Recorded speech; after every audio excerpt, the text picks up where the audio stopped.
এটা কোথাকার বলো? দুবাই। কোথা থেকে পেয়েছো তুমি দুবাইয়ের পারফিউম? কোথা থেকে পায় মানুষ? অ্যামাজন থেকে।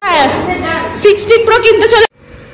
এখন বাজে রাত্রির 2টো। আমি এই জাস্ট সব লিখে কমপ্লিট করলাম। Hi guys, welcome back to my channel, welcome back to another vlog of unfilter Shakti. তো সকালবেলা না বাড়িতে ব্লগটা স্টার্ট করতে ভুলে গেছি, হঠাৎ করে মনে পড়লো আমি তো ব্লগই স্টার্ট করিনি। তো এখন যাচ্ছি জিমে, জিম করে তারপর ব্লগ।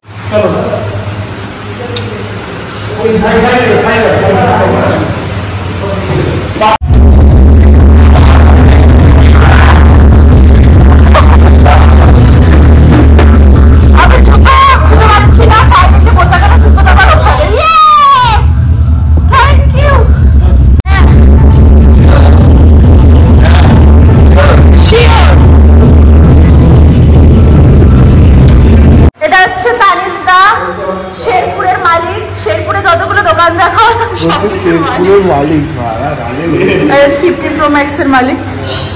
দেখো ফোনটা একবার দেখিয়ে দাও হালকা করে। আর 16 Pro Max এর যে লোক তো আছে, সে মার্কেটে ঢুকছে 16 Pro Max নিয়ে। এই যে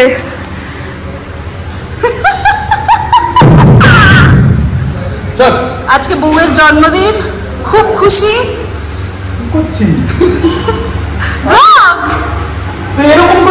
এরকম অনুপাতি ব্যায়াম করছে, পুরো অ্যাস্থেটিক। এরকম ভালো যদি ট্রেনার মার্কেটে থাকে, বেঁকে গেছে ওই রনিতা বলতে চল আজকে আমি ফার্স্ট টাইম এরকম ব্লগ করলাম জিমে। বলো কেমন লাগছে? আমাদের জিমে এরকমই মজা হয়। আজকে এসে এটা সবসময় এরকম লেগেই থাকে। আজকে আমি লেগস মেরেছি, সৃজিতদা এই গেল, এবারে আমি বাড়ির জন্য রওনা দেবো। বাড়িতে মোটেও কৃষাণুদা এরকম করে না, আমি তোমাকে বলছি। কৃষাণুদা বাড়িতে প্রচন্ড সিরিয়াস একটা লুক নিয়ে থাকে। আর এখানে সেই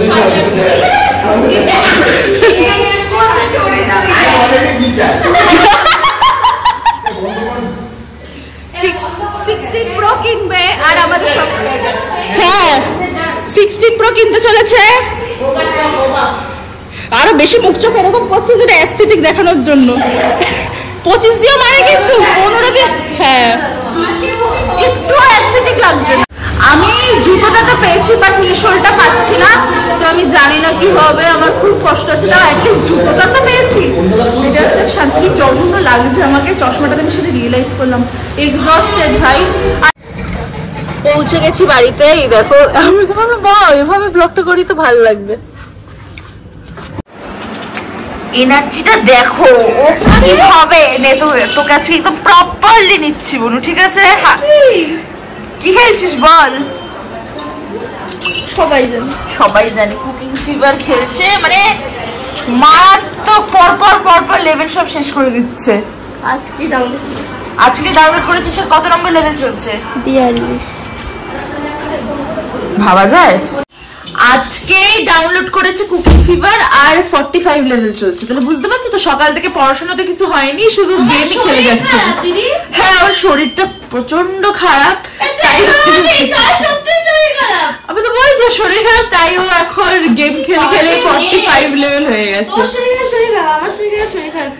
আমি তো বলছি দেখো না আমার বোন কত খেয়েছে সকালবেলা, তার মানে বোঝো আমার কত শরীর খারাপ। ও যতই ভাবে বলুক, আমি তো কোনোভাবেই বলছি। আর এখানে অর্চনা মাসি পুরো আমাদেরকে উঠিয়ে দিচ্ছে, বিছনা পরিষ্কার করলো, এখন সোফা পরিষ্কার করবে, তাই বলছে ওঠো ওঠো ওঠো মনা। আমি তো এতক্ষণ ধরে বিছনাতেই কেলিয়েছিলাম এরকম করে, তারপর ভাবলাম না উঠি এতবার করে যখন বলছে, তাই ভাবলাম এভাবে তো ব্লগও করিনি, এসে খেলাম ঠেলাম। আর যেটা বলার ছিল সেটা হচ্ছে যে জিমে আমি জুতো ফেলে রেখে এসেছিলাম, তো আমি ভেবেছিলাম পেয়ে যাবো। তারপরে আমি পুরো জিম খুঁজে ফেলেছি, জিমে খুঁজে পাচ্ছি না। আমার টেনশন শুরু হয়ে গেছে যে কি হবে। আমার নতুন জুতো আমি ডিক্যাথলন থেকে কিনে এনেছি, তারপরে আমি লকার ফকার সব চেক করেছি, দেখি যে জুতো নেই। অ্যাকচুয়ালি ব্যাপারটা হয়েছে বিশ্বকর্মা পুজো হয়েছিল, তো যেহেতু জিম ক্লিন করছিল তো অন্য জায়গায় একটা রেখে দিয়েছিল। তারপরে তো তোমরা ব্লগে দেখলে কৃষাণুদা কিভাবে বার করলো। যাক বাবা, পেয়ে গেছি, এটাই অনেক।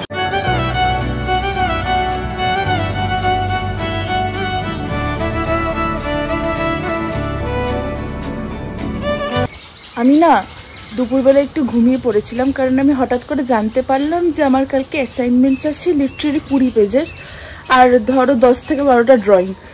সেটা আমি জানতে পেরেছি তখন বাজে 11:30 12টা, আর কালকে আমাকে এটা সাবমিট করতে হবে। তো আমার এতটা টেনশন হলো যে আমি কিছুই অ্যাসাইনমেন্ট করিনি, স্নান টান করলাম, ঘুমিয়ে পড়েছি, কারণ আমার টেনশন হলে আমি ঘুমিয়ে পড়ি। এবার আমি ঘুম থেকে উঠেছি, ভাবলাম বাও কি সুন্দর ছাদ, কি সুন্দর আকাশ, এই ভেবে আমি আবার ছাদে হাঁটতে চলে এসেছি। হেঁটে হেঁটে তারপরে আমি অ্যাসাইনমেন্ট নিয়ে বসবো। বিকেলবেলা আমার আবার তিয়াশাদির ওখানে যেতে হবে, কারণ বার্থডেতে ইনভিটেশন আছে।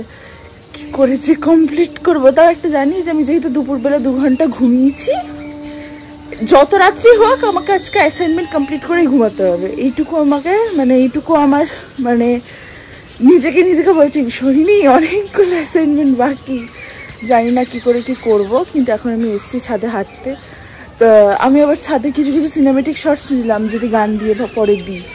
আমার ভাল লাগছে, কি করবো, এখানে এতটাই টেনশন হচ্ছে যে আমি ভাবা ছেড়ে দিচ্ছি। যখন আমার প্রচন্ড টেনশন হয় তখন আমি ভাবা ছেড়ে দিই। ঘড়িতে বাজে এখন 6:35, আর জাস্ট আমার এই সেফটি প্রিকশনটা লেখা কমপ্লিট হলো। বাট এখনো মেন পিডিএফটা তো আমার লেখাই হয়নি, ওইটা লিখতে হবে। কিন্তু তার আগে এখন রেডি হয়ে যাব, কি করে যে সব টাইমের মধ্যে করব ভগবান জানে। আমি তো বললাম আমার এতটা টেনশন হয়ে গেছে না যে আমি ঘুমিয়ে পড়েছি। ও সকালে লেখে নিয়েও টেনশন, ও দুপুরে ঘুমালো টেনশনে। এখন আমরা যাব, ও এখন খাতা নিয়ে বসেছে যে আমার টেনশন হচ্ছে না। আর আজকে আমি ভেবেছিলাম আমি ব্লগে প্রচুর কন্টেন্ট দেবো, কিন্তু আমার শরীর এমন খারাপ হয়ে গেছে যে আমি কন্টেন্টে সিয়ে হাফটুকুনিও দিইনি। এখানে কি করছে দেখো, ঘুম থেকে উঠে হাই তুলছে, সিরিয়াল চলছে এখন। সব থেকে আমাকে এমন লাগছে, ভালো সত্যি ভালো লাগছে। তাহলে ওইভাবে বসিস না, ঠিক করে বস। হ্যাঁ, এখন ব্যাপারটা হচ্ছে ভাবা যে কি পড়বো। আমি বলবো অনেকক্ষণ ধরে বলছি যা গিয়ে কি পেটে ব্যথা করছে, বুঝতে পারছি না, আমি তো বুঝতে পারছি না আমি কি পড়বো। আমি কি কুর্তি পরবো নাকি কোনো ড্রেস পরবো বুঝতে পারছি না, নট শিওর গাইস। কুর্তি কে পারে? আমি রেডি হয়ে গেছি, কিন্তু বোন এখনো রেডি হয়নি। এখন দেখো জামা খুঁজতে এতক্ষণে গেল, আর এখন বাজে 7টা বাজতে 10। হ্যাঁ 7টা বাজতে 10, আর আবার এখনো দাঁড়িয়ে টাইমটা বলছে।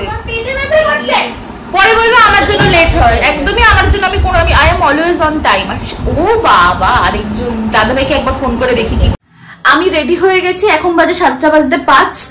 দাদাভাই বললো দাদাভাই বাড়ি যেতে 5-10 মিনিটের মধ্যে বেরোবে। তো আমি যাচ্ছি এখন দাদাভাই বাড়িতে। বোনের শরীরটা খুব খারাপ, বোন বলছে দিদি আমি ওই মামুনি বাড়ি অব্দি হেঁটে যেতে পারবো না, তো ওকে এই রাস্তা দিয়েই তো যাবে। তো আমি বললাম যে ঠিক আছে আমি এখান থেকে নিয়ে নেবো, আপাতত দাদাভাইয়ের ওখানে যাচ্ছি।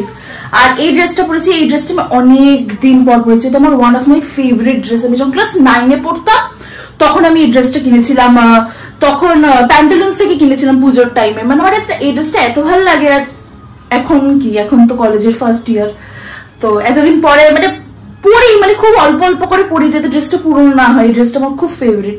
আর এই যে কানের দুলটা দেখছো, এই কানের দুলটা আমি ইউজটা থেকে কিনেছিলাম, এটা তখন ব্লগে দেখাইনি। কালকেও এটা পরে আমি ওই কাশবনে ফটোশুটটা করেছিলাম, বাট আজকেও পরলাম, দেখলাম ড্রেসটার সাথে মানিয়ে গেছে। সো হ্যাঁ, এখন যাচ্ছি মামুনি। এসে দেখি দাদাভাই নেই নিচের তলায়। এই দেখো, এটা হচ্ছে সেই ড্রেসটা। তোমাদেরকে তো মামুনি বাড়িতে খুব সুন্দর একটা বড় আয়না আছে, তাই দেখাচ্ছি ড্রেসটা। কিউট। এই দেখো মামুনিও সেজেছে, আজকে লাইভ আছে। আমাদের কিউট মেয়ে বাবা, আর মামুনিকে খুব সুন্দর লাগছে, আজকে লাইভ আছে। হ্যাঁ দারুণ লাগছে। বলো শাড়িটা কি শাড়ি বলো? হ্যাঁ সুন্দর লাগছে। দুধ কলমকারি।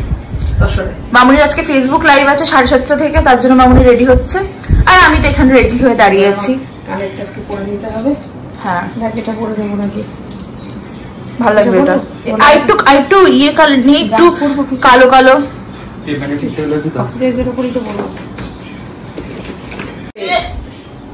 পিওর কোষা, কিন্তু কোষা তসর এই গন্ধটার জন্য এটা মানুষ নেয় যে পিওর। আমার যে চশমাটা কি বাজে লাগছে, চশমা ভেঙে গেছে। এটা কোথাকার বলো? দুবাই। কোথা থেকে পেয়েছো তুমি দুবাইয়ের পারফিউম? কোথা থেকে পায় মানুষ? অ্যামাজন থেকে। ভীষণ করিস না, ভয় থাকে ওই জায়গায় কেটে দিবি। ওকে ওকে প্লিজ চলো দাদা ভাই, এখন আবার ঘড়ি আপনার কি ওই কাঁথা স্টিচ আমার এসে ফাইনালি বেরোচ্ছি। এখনো বেরোচ্ছি না, তবে গাড়ি কি কোথায়? গাড়ির চাবি? আর গাড়ির চাবি নিয়ে এখন ফাইনালি বেরোচ্ছি। বাবা হর হর মহাদেব। আমাকে বাড়িতে এসে অ্যাসাইনমেন্টটা করতে হবে, ওটার জন্যই আমার চাপটা বেশি লাগছে। এটা কি বলতো, দোষটা আমারই। আমি যদি আগের থেকে করে রাখতাম, আমি তো বুঝিনি। আমার ওই সবসময় লাস্ট মোমেন্টেই হয়, কি আর করবো। যাই হোক, ও গেটটা খুলতে হবে না। তো বোনকে ফোন করে বল রেডি হতে। ও রেডি হয়ে বসে আছে। বাইক দরজার সামনে আছে।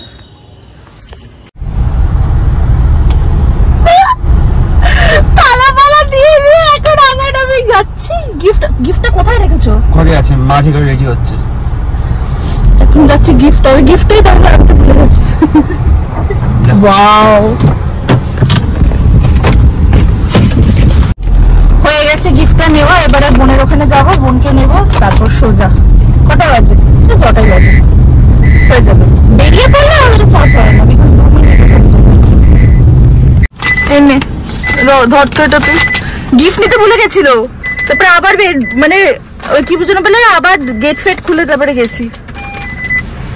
চলো, আমাকে দিবি এটা? হ্যাঁ পৌঁছে গেছি আমরা তিয়াশা দিয়া কৃষ্ণদার বাড়িতে। দাদা কিছু বলো, তুমি আমার ব্লগে কিছুই বলো না। Please tell some, give some content to my blog. আমি চাই না তোর আমার সাথে কন্টেন্ট পে তোর ব্লগ ভাইরাল হয়ে যায়। এটাই তো একটা কন্টেন্ট। আর আমার বোন তো আজকে আমাকে কত বললো, দিদি কি শরীর খারাপ বল। হ্যাঁ হ্যাঁ টিএস খেয়েছি সকাল থেকে এক কথা বলে যাচ্ছি। সকাল থেকে ওর একটাই, আমি ডটিং ডিএস খেয়েছি। আমার সত্যি শরীরটা খুব খারাপ, আমি আর পারছি না, সত্যিও শরীরটা খারাপ। কি করবে তোর ব্লগে এসে বল? হ্যাঁ এটা তোর ব্লগে আসে। হ্যাঁ, স্মৃতি স্মৃতি এগুলো সব মেমোরিজ হয়ে থেকে যাবে। যখন আমি পরে, যখন আমার মনে হবে যে যাই এই দিনের ব্লগটা দেখি, তখন আমি আমার ব্লগগুলো দেখতে পাবো। যে দিয়ে গেছে সে করেছে, আমি কি করে জানবো? জানতো যে আর তিয়াশা দিয়ে এটাই করবে। নিজের জন্মদিনের কেক নিজেই আনলো, তার আমি খুলে খুলে দিয়ে এইটুকু একজন কই? তোমার গাড়িকে ওকে দিয়েছিল? ও বললো গাড়িতে নিয়ে কোথায় রাখবে। তাহলে ওই ওখানেই আছে, তোকে তুমি ফোন করো। বার্থডে গার্ল নিজেই নিজের কেক নিয়ে এসছে। আমি গুছিয়েছি বেন্টো কেকটা সুন্দর কিউট। পেস্ট্রি কেটেছি কারণ সবার মাঝখানে মা বাবা থাকবে তাই জন্য। আর মা দুপুরে একটা কেটেছি। কোনো হ্যাপি বার্থডে ইয়ে নেই? আরে কেক নিচে আর কেক কাটা হবে নাকি? আবার কেক মানে আমার সুন্দর করে কেক দিও। এখনো কৃষ্ণদা আসেনি। মানে এটা কি ব্লগারদের বাড়ি হয়? হ্যাঁ, happy birthday to you, happy birthday to you, happy birthday. গাইছে না dear Tiasha di, happy birthday to you, happy birthday to you. Party করতে চাই না তো আমরা এখন না, তো আমরা এখন যাচ্ছি, অটো নিয়ে যাব। দাদা ভাই আর কৃষ্ণদা চলে গেছে বাইকে, আমরা তিনজনে এখন অটো করে যাব। কোথায় যাব সেটা বলো। যাবো সেখানে গাড়ি রাখার জায়গা নেই। হ্যাঁ, আর কোথায় যাচ্ছি বলো? হাবড়ায়। হাবড়াটা তো তিয়াশা দিয়ে একদম নিজের রুট। কথায় কথায় হাবড়া যায়, কোথায় বাড়ি হাবড়ায়, আমি কি করবো বল? হ্যাঁ তাও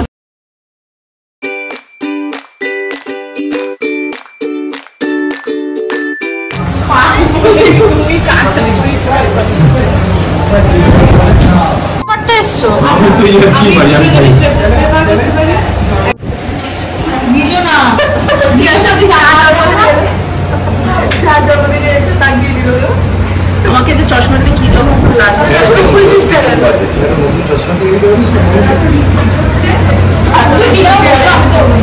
আমার তো তোমার জানা নেই।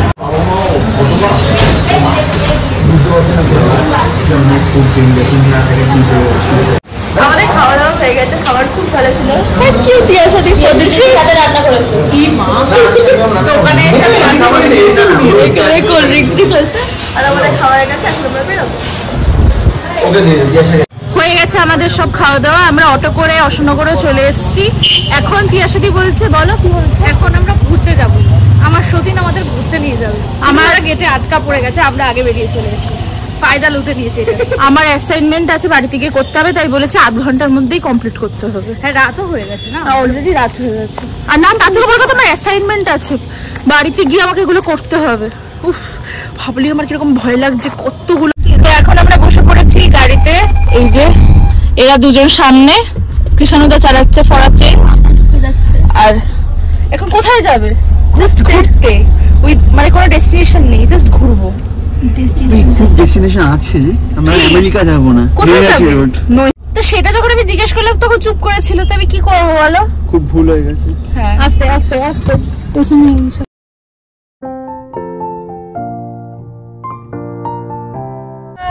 বলো টাটাটা আরেকবার বলো। টাটা এইখানে বলো, ব্লগে বলো টাটা। আমিও নেই, আমি পরে নেবো, আমাকে নিয়ে যাস না। এই যে এখন আমরা বাড়ির থেকে, মামনি বাড়ির থেকে বেরোচ্ছি। দাদাভাই হচ্ছে তোমার কি জন্য বলে চাবি খুঁজে পাচ্ছিল না, আমরা সবাই একদম টর্চ লাইট দিয়ে চাবি টাবি খুঁজলাম। খুঁজে খুঁজে মামনির লিপ বাম পাওয়া গেছে, নতুন লিপ বাম জুডিওর মামনি নিয়েছিল, কিন্তু খুঁজে পাচ্ছিল না, আমি খুঁজে বার করে দিয়েছি। ইয়েস, হ্যাঁ, আর চাবি পাওয়া গেছে। এখন যাচ্ছি বাড়িতে, বাড়িতে গিয়ে ব্লগটা এন্ড করছি। আর কিছু নেই, কারণ আমি অ্যাসাইনমেন্ট করবো। অ্যাসাইনমেন্ট করতে করতে যে আজকে কত রাত্রির বাজবে, অলরেডি 10:45 বাজে। উফ, বাড়িতে গিয়ে ফ্রেশ হব, চেঞ্জ করব, প্রচুর।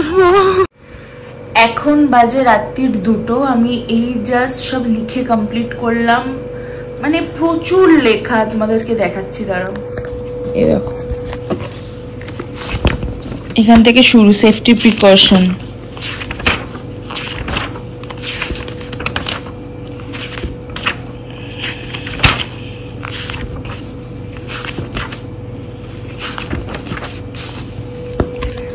কিন্তু এখনো কমপ্লিট হয়নি, প্রচুর আঁকা বাকি। বাট কি হয়, বাট আমি জানি না কেন আমার শরীর আর দিচ্ছে না। আমি কালকে আমি 6:40 ট্রেনটা ধরবো, তো আমি 5টা অ্যালার্ম দিয়েছি, 5টা থেকে 6টা বা তারও, মানে আমি 1 ঘন্টা টাইম নিয়েছি নিজের জন্য। আমি তাড়াতাড়ি এঁকে ফেঁকে নেবো যা বাকি থাকবে, আর তারপরেও যেটা বাকি থাকবে আমি কলেজে গিয়ে করে নিতে পারবো। কারণ কলেজে ধরো আমি 8:10, 8টা নাগাদ ঢুকে যাই, তারপরে তো ল্যাব শুরু হতে হতে 9টা, মানে তারপরেও যেটুকু খুচখাচ থাকবে আমি করে নিতে পারবো। বাট এখন আমি ঘুমাচ্ছি, বিকজ এখন ঘুমালেই আমি 5টায় উঠে ঠিক করে করতে পারবো। কারণ এখন আমার আর ভাল লাগছে না, আমার এক জিনিস বেশি করতে ভাল লাগে না। এতক্ষণ ধরে লিখেছি, এখন আর ভাল লাগছে না কিছু করতে, এখন আমি ঘুমিয়ে পড়বো। আর কি যেন একটা বলতে হচ্ছিলাম। আর ব্লগটা ভাবছি আমি কালকে সকালে এডিট করবো, কারণ আমার শরীরে আর এনার্জি নেই যে আমি এখন ব্লগ এডিট করতে বসবো। তাই ভাবছি যে এইটা শর্ট বা কালকে প্রপারলি সব কমপ্লিট করে একটা শর্ট নেব যে অ্যাসাইনমেন্ট কমপ্লিট, তারপরে ব্লগটা এন্ড করব। তো দেখা হচ্ছে কালকে।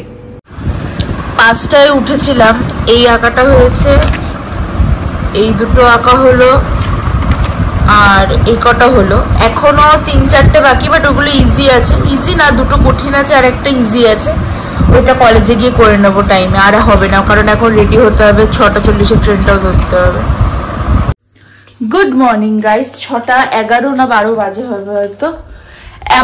আমার রেডি ফেডি হয়ে গেছি, কিন্তু এখনো ওই 2-3টে কমপ্লিট হয়নি, সেটা তো দেখ।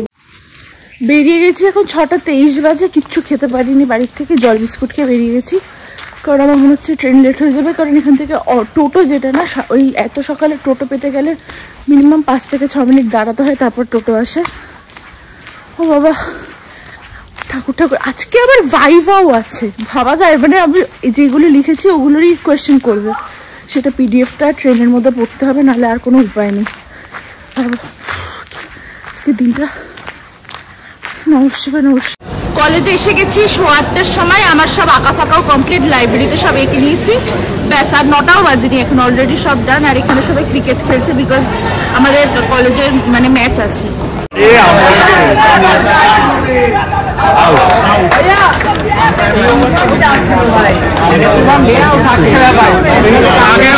আজকের ব্লগটা এখানেই শেষ করছি। যদি তোমাদের এই ব্লগটা কিছু ভালো লেগে থাকে তো তোমরা জানো কি করতে হবে, ভিডিওটাকে লাইক করতে হবে, শেয়ার করতে হবে, সাবস্ক্রাইব করতে হবে আমার চ্যানেল আনফিল্টার সৈনিকে। আর খুব শীঘ্রই ফিরছি নতুন একটা ব্লগ নিয়ে। তো টাটা।